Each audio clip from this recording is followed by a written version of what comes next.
Assalamualaikum warahmatullahi wabarakatuh. Perkenalkan, nama saya Priska Dwi Aryani dari program studi sarjana keperawatan tingkat 4.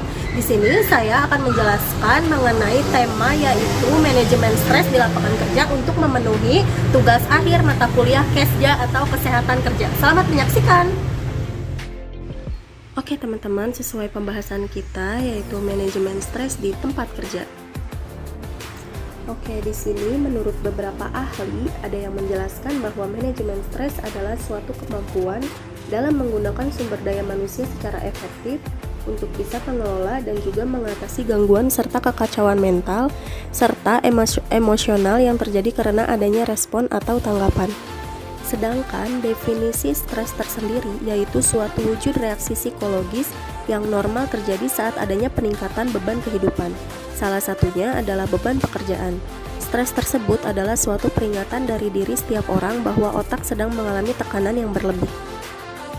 Jadi dapat disimpulkan nih teman-teman, manajemen stres adalah suatu cara atau metode penanganan gangguan psikologis yang ditujukan untuk mengendalikan tingkat stres individu, khususnya stres kronis. Oke, di sini juga ada tujuannya ya teman-teman.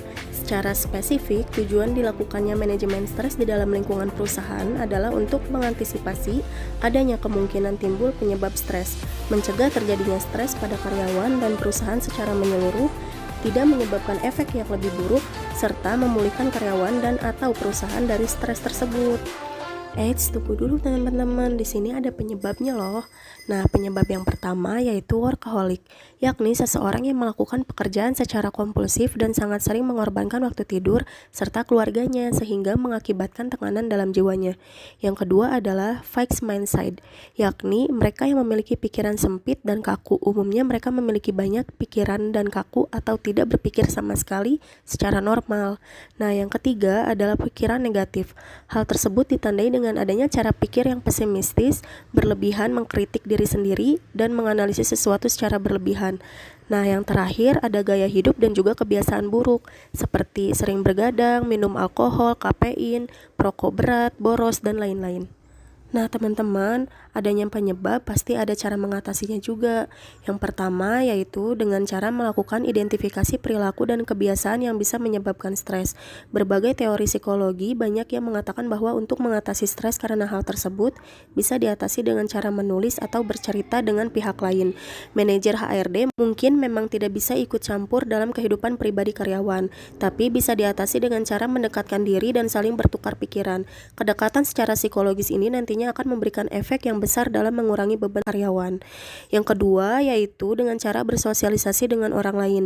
Dengan bekerja secara tim, maka akan ada interaksi dengan rekan kerja dan secara tidak langsung akan melahirkan sosialisasi yang tinggi di dalam lingkungan perusahaan.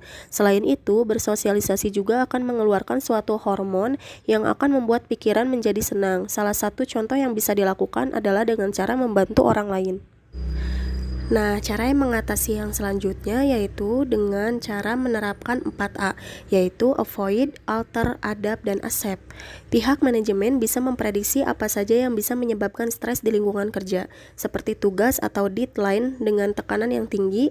Tekanan kerja seperti ini bisa dihadapi dengan cara menghindari pekerjaan yang bisa membuat stres, mengubah respon penyebab stres, beradaptasi dengan pekerjaan yang menyebabkan stres, dan menerima berbagai hal yang tidak bisa diubah.